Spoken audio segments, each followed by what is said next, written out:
Let's have a play with our junk journals. Hello and welcome to the treasured page. I'm Melanie and this is our quiet crafting space. Now you can see that the desk is a little bit chaotic, and that is because I'm very much in the swing of trying to make another cover for a folio that we were working on and having a look at in the previous video. So the project for this month was to make a folio, but when I started putting it together last time, it sort of turned out into a very cool journaling cover. And this is the one that I've got here. Now, this is supposed to be going off to Scotland tomorrow, and it will do, but I'm struggling to let it go from the craft room until I've recreated one for myself. I just love it, and I don't want to lose the idea, so I don't want to forget. What I've got here is my next one, so I'm going to make another one for myself. All right, let's have a closer look at what I'm up to. I've cut my shape out. I used the template that I've got here. This was originally a normal sized file folder. I've cut 3.5 inches off of the bottom to give me this. I've gone a little bit wider all the way around. It's roughly 1/4 inch all the way around, just 1/2 centimetre. Okay, so this is a file folder, or it used to be, and now it has been decorated up inside just using the gesso paints and the chalk paint that I have here. This one is by Cosmic Shimmer, and it is Cadet Blue, and that's really pretty. I really like that. I've done some stamping on there, and I showed how to do this in my previous video, so if you want to see the full tutorial of how I did this originally and how I put this one together, then have a look at the link below, and you can find it in my playlist entitled Send a Signature 2024,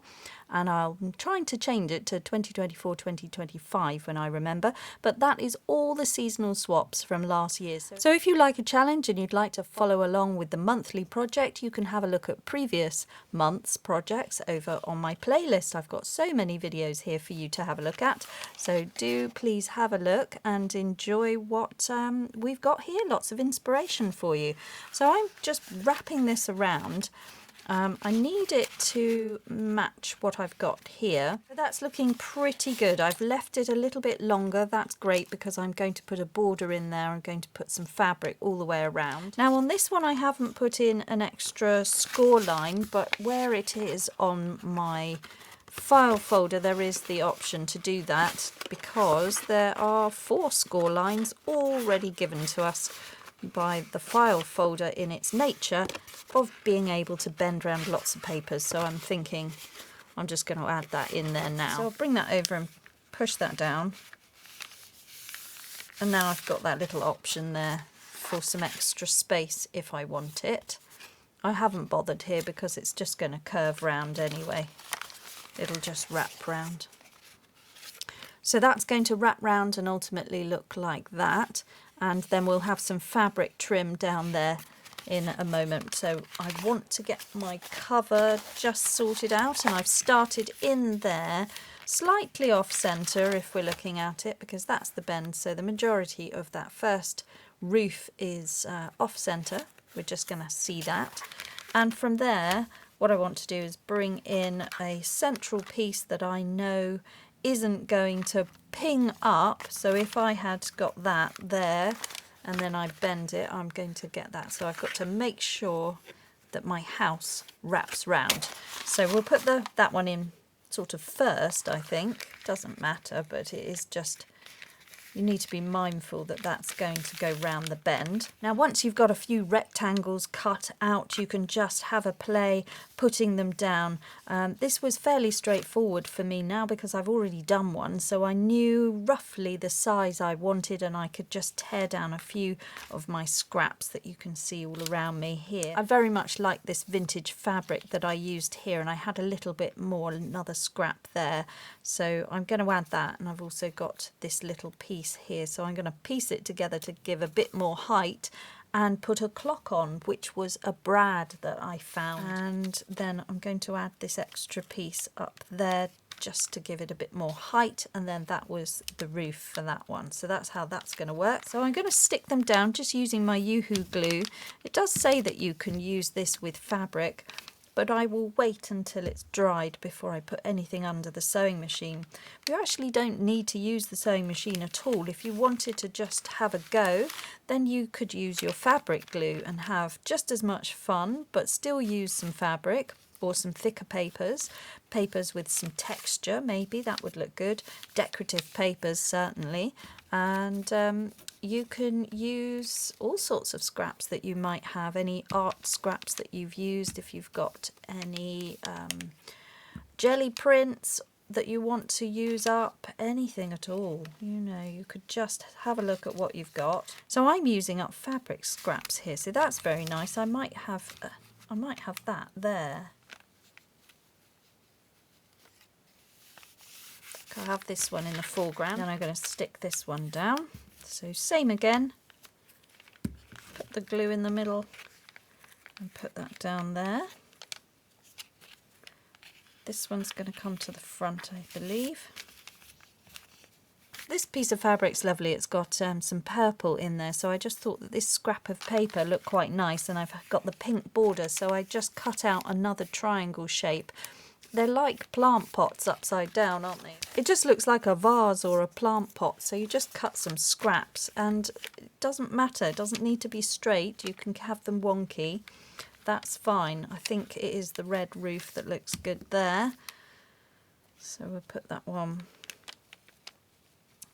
there like that, and then we've just got to have something for here, and get the rest of them in place. So I've got this that I sort of liked, but I want to get that pinked edge, that zigzag edge hidden under there, so I'll put that one there. I like that. Let's put a bit of glue just to secure it, stop it slipping around. This reminds me of when I was younger and we used to have fuzzy felts. Does anybody remember that, where you could make a picture out of felt? It was a similar feel. You can make them up with just moving them around, and the glue is so forgiving because you can just peel it up if you're not happy and reposition it again. It dries very quickly as well. Maybe we'll have it up that way. Okay, right, it's coming together. I think this is probably the roof for that one, but the shape is a bit funny. I've got this one as well. Let's see. Okay, that's quite nice. And we could have a double layered one. I was playing around with that a moment ago. Perhaps that could be in the centre of that one. Maybe this one wants a brighter roof. I'm not sure. It's all looking a bit... Oh, hang on. How about this? This is a bit more fun. And then this one on the end. Okay, so it's just going to be a little house. Right, in that case, I can take a little bit of length off because I don't want to waste my fabric, because that's a very nice little scrap. Perfect for clusters and for snippet rolls. Alright, so then that's all I need for that one on the end. That's great. I'm just going to put the glue straight onto my collage paper here. Yes, I'm covering it up, but ultimately I didn't want the papers anyway. They were just scrap. They were just background piece. And what is nice about it, so although it is getting covered up, I've put some Japanese text at the back there. You can pick out little words. There's dictionary pieces there. There's some novel pages from a nice book. And it just creates a little bit of intrigue in the background. Musical notes being used. It's all fun, and you can just see little bits of it peeping through. It's always good to pick a book page with something pleasant on it that you want to read. So we don't want any, you know, unpleasant words being put in the background if the story's taken a funny twist and we're now having some crime scene. We don't want to read that necessarily, particularly if you're looking at towns and houses. See if there's anything to do talking about that topic. That would be good. Let's commit to this one and stick it down, because I think it's going to look nicer once it's all sewn in. Right. Okay, that'll be fine.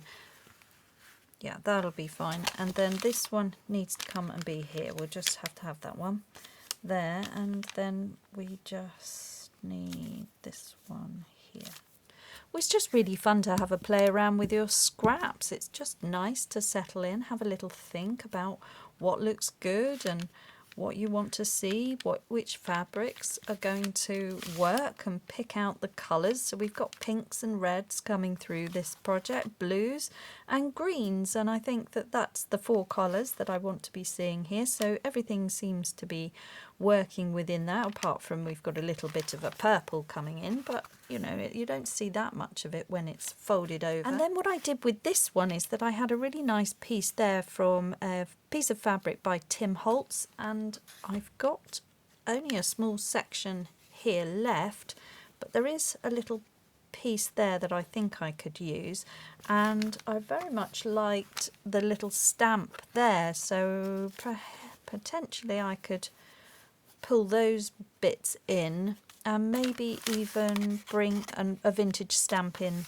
as well. We'll see, because we can put paper on here, and we can also protect paper with our matte medium, or if you've got any collage glue, maybe matte Mod Podge would protect some of the paper pieces here as well, so you could have a look at that. To cut this bit off here. Right, we'll keep that for a snippet roll. Okay, and now I can put in this roof here. And we just won't see the edge of it because it'll be hidden by the other. That's good. That's worked out. And glue this bit. Or do we leave it blue and just have some windows in that colour? Maybe these are the windows.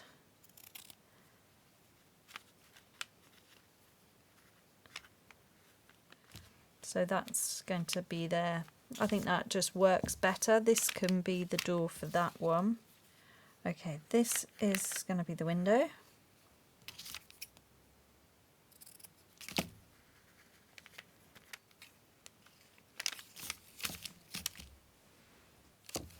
So I've just got a bit of black ribbon there that I've just used. I've just cut off little bits there. They're going to be the window panes, and they come in like that, and I'm going to glue those down with a little bit of fabric glue. Now if you really like the idea of this but you're just not able to hand stitch, slow stitch, or to use the machine stitching, you can of course use your 3-in-1, your Fabri-Tacs, your good fabric glue, and you can just stick it down. Make sure that you cover everything. Just allow the glue to set ever so slightly before you push it down so that it doesn't seep through, and you can achieve this look. So let's just do a little bit of that so that you can see that it's possible. I'm just gluing directly onto the fabric for this. I will sew round, but you know, you don't have to, because some of these glues are just so good. You've got a little bit of moving time there. So that's that.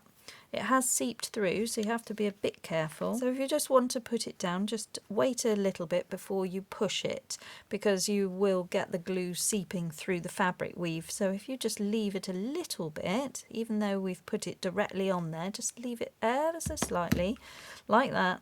Then when you go down, it's not going to seep through, and you can put that in position. So some of the glues that we can get hold of, you iron them on as well. You could look at that. You could look at the fusible pieces that you can have a go at the applique idea.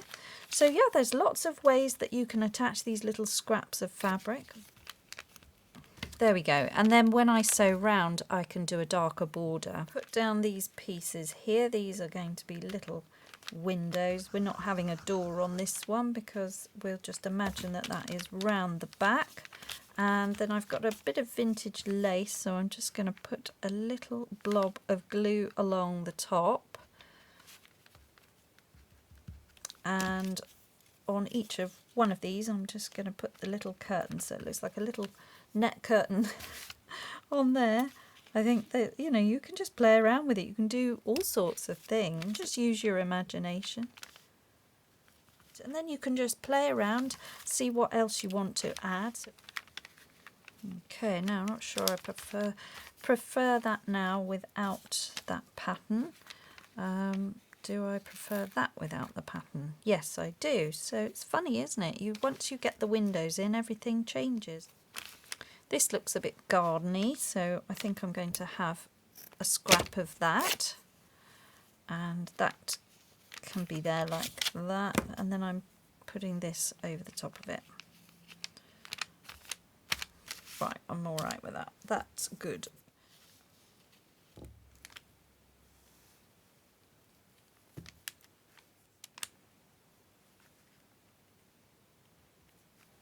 Okay, so the last little bit going down here, just putting it down with the fabric glue for the smaller pieces and just putting that over the top of the door frame there.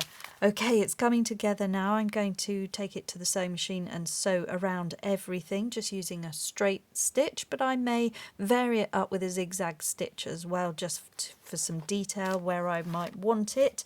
That's just a little bit of fun. All right, I'm going to chop down this piece here and along the bottom as well.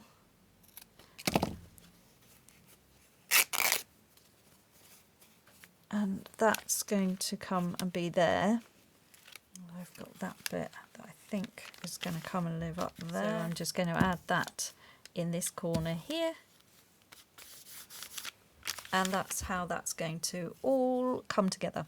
Okay, here we have it back from the sewing machine. Now, this is a new day, wearing a new jumper, and we have a bit more daylight here. So I lost the light last evening and I wanted to show you this in the daylight. So there we go. That's looking really, really fun. I think the sewing really pulls it all together, but as I said, you could definitely do slow stitching and you can now embellish even further if you wanted to do beadwork or add buttons. Buttons could become door handles and things like that. So it's just a really fun starting point. It's layer upon layer. It builds up to be a nice, thick but soft and pliable cover for your folio, or indeed a soft cover journal. So that's how it's looking, and then that's the back. All the threads, doesn't matter. What I've done is I've stuck round some sari silk. That could be lace, that could be a frayed fabric. It's anything that you want to see peeping out the sides just to give it a finish edge.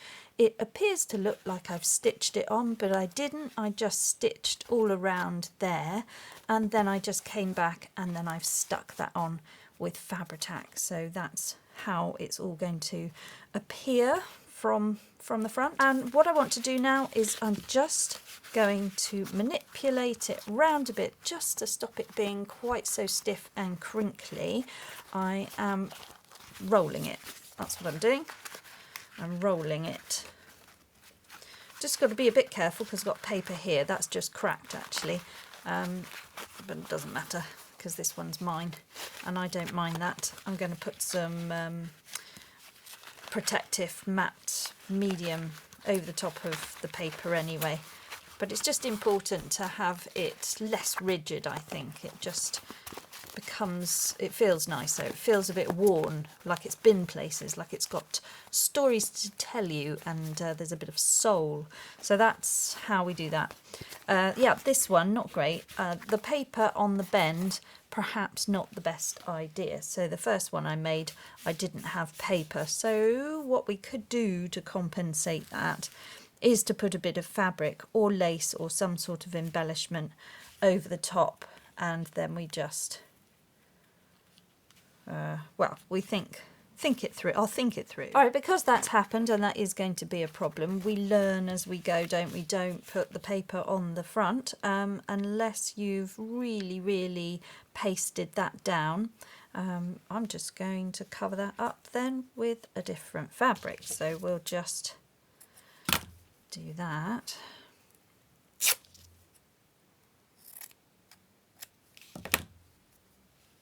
Okay, well, we'll try the blue, so I'll just fold it in half to give myself the shape that I need to follow. Just follow that angle.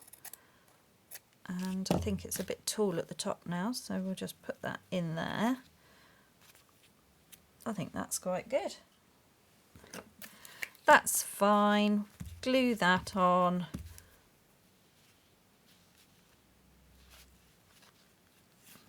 Okay, there we go. We overcome these problems. I will just go and sew round that when that's dry, and I'll do that before I put the folio in here. So this is going to come and live like that, and that is what we'll see. So it'll look like that. I want to glue it in so that I've got the clean lines all the way along, and then I can have fun embellishing that however I want to. So this one's going to be for me, just a little prototype to remember what to do and what not to do. It's really good to make these things to keep, to show your learning of how far you've come with your journaling journey and your creative journey, and all the little mistakes that we make along the way, but more importantly, how we overcome them. That is what we're all here to do. We're here to relax, procrastinate for a little bit. That's fine.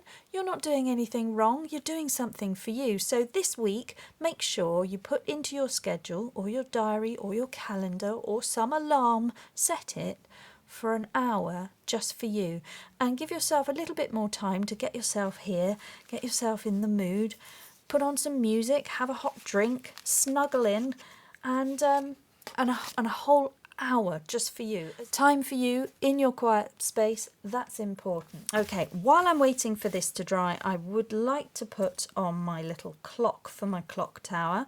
And how I did that before is I just got a little piece of fabric like that. I'm going to cover up my join, but I did this on the first one anyway, because I just thought it was nice to have a little bit of backing and that frayed shape, so I got a square. But on this one it's like a little pocket watch. I think they could have been something to do with Alice in Wonderland. I think that's where they came from. I just can't remember, so I can't tell you, but I think I got them from eBay, seller on eBay. I'm sure you'll be able to find something. I'm just using my jewellery pliers here just to bend that round. I think it doesn't even need to be removed. I don't want anything sharp, so I'm just going to bend that back as best I can. Oh, there we go. That's pretty good. That's good enough. So I will make the holes at the back, and then I will push that through. A little bit of glue, and then I'll just pop down that square of fabric, and then I just pull out these spiky bits. I'm just going to position the clock over the top of the piece, give it a little wobble so that I can make a mark, and then I think I'm just going to make a hole here with my awl. I can see where that needs to go. I just make the two little holes where this brad wants to go, and I push it through, and then from the back I can just push those down and then put something flat to really squash those down so that they sit flush. I don't need to cover those over with anything because we're putting this down. So this is the next thing to do, is to glue that down. But first I'm just going to repair this. And here's the repair. There we go, no drama. Just think through the problem, see what else you can achieve. And with a few stitch lines, I've actually created something I prefer even more. So there's a lesson there. It's worth pushing, it's worth exploring, and it's worth just keep going. All right, keep going with the project, and we'll get there in the end. All right, so that is now going to be stuck down the correct way up. Okay, I have put a lot of glue on that side. I'm going to do it in stages. Okay. Now with this edge, I either paint it to match the colour, or I can wrap something around there for an extra detail. I could use another linen, and that can come round like a little scrappy collage piece just coming in and offering a detail.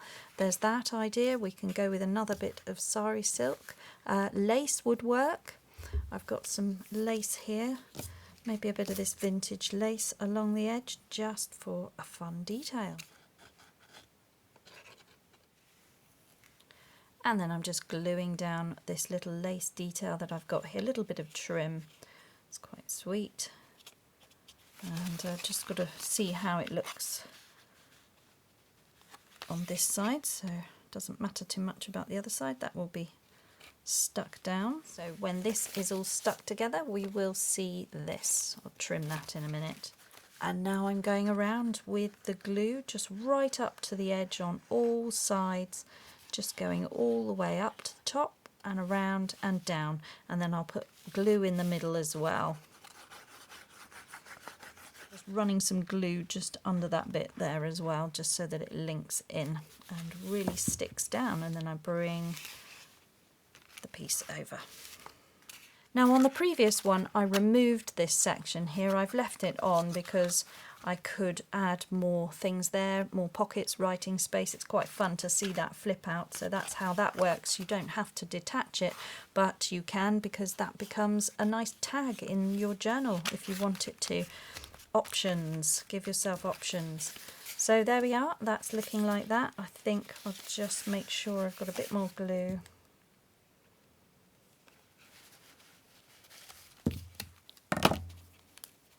And there we go, all stuck in. Now we've got a wide border at the top and the bottom, but this is just loose fabric giving a detail. Down here, the same again.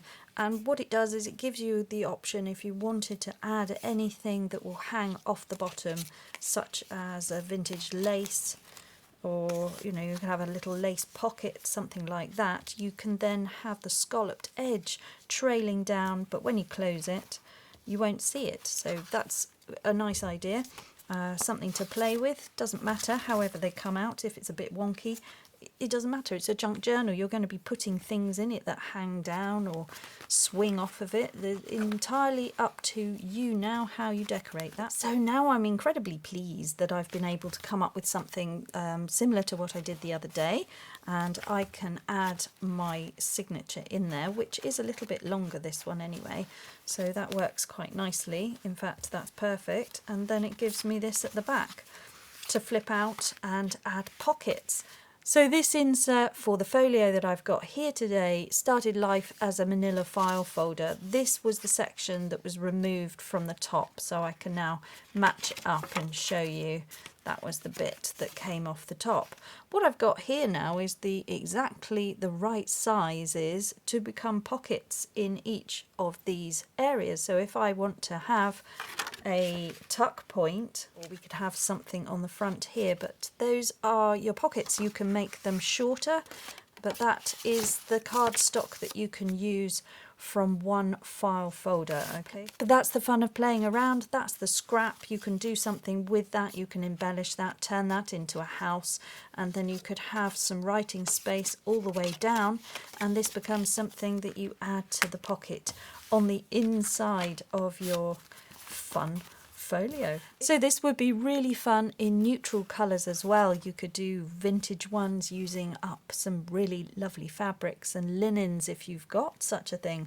I'm just of course using up whatever I have, but I'll just show you the inside of this first one that I did. This is going off to a friend in Scotland, and I couldn't leave it unembellished, so I did put on some little extra embellishment pieces here. So this one's really fun because we've got our 3 journaling cards in little pockets or side tuck there, and that was just created by fussy cutting out of a book page. And for these little embellishment pieces, I found the back page of a Stamperia pack. This is the artist one. I don't actually know what it's called. I've used the front cover for something else as well, but I just found, you know, it had a few little embellishment pieces that I could cut out, so I was able to create that to be part of the theme this month, which is home and hibernate. And I always think that January is the perfect time to hibernate and get creative. So this is to reflect the quiet crafting space that I always think is perfect to be in January. And we've got our fabrics and papers to play with. We've got our paints, our glue, and our scissors, and that is so much fun. I really enjoyed putting that together. And another little pocket there with paperclip and some tuck point here, just for some extra little bits and pieces. So that was a lovely project to kickstart the new year. So I'm really pleased that we've done that. I'm going to send this off with a cup of tea for my swap partner. So this is going off now. And there we have it. What a fun project. Thoroughly enjoyed that one once again. And this is where we can definitely have a signature and be able to plan all the things that we would like to do in the next coming weeks. And here you can see this is a file folder, and it was just scraps and paper and card and glue. Nothing that you can't have a go at. It really is just a little bit of playtime and spending time in your quiet space and allowing your creativity to flow, relaxing and reconnecting with a craft that, it just doesn't matter if you get it wrong. There are always ways and ideas that you can have a little play with, and as you keep going through the project and putting extra bits on, you'll really create something that you treasure and that you feel very proud of. If you have been playing along and you'd like to send in a photograph, you can do that over on the Facebook group. That's the Treasured Page FB group. We'd love to see all your creations. And if you're interested in getting involved in one of our quarterly swaps, you can of course go over to the Facebook group. The next sign up will be mid-February for the project starting on the 1st of March. That's going to be an annual swap with 3-month intervals so that you can join and commit to 3 months, but if you can't carry on for the whole year, you can dip in and dip out. It depends on how your year is going. But there'll be some slight changes to what we're making, but each project will be a standalone 3-month project, and you will be able to come away with something that you really treasure at the end of each season. So there we go. Thank you very much for watching. I hope that that's inspirational for you. Do consider giving me a thumbs up and leaving a comment to help the channel grow. And also, if you would like to subscribe, you'll be able to find me again in your subscription list, and you can follow along with all the inspiration and the challenges that I put out here every month. Okay guys, and thank you so much for watching, and above everything else, just slow down and make crafting time for you. Bye bye now.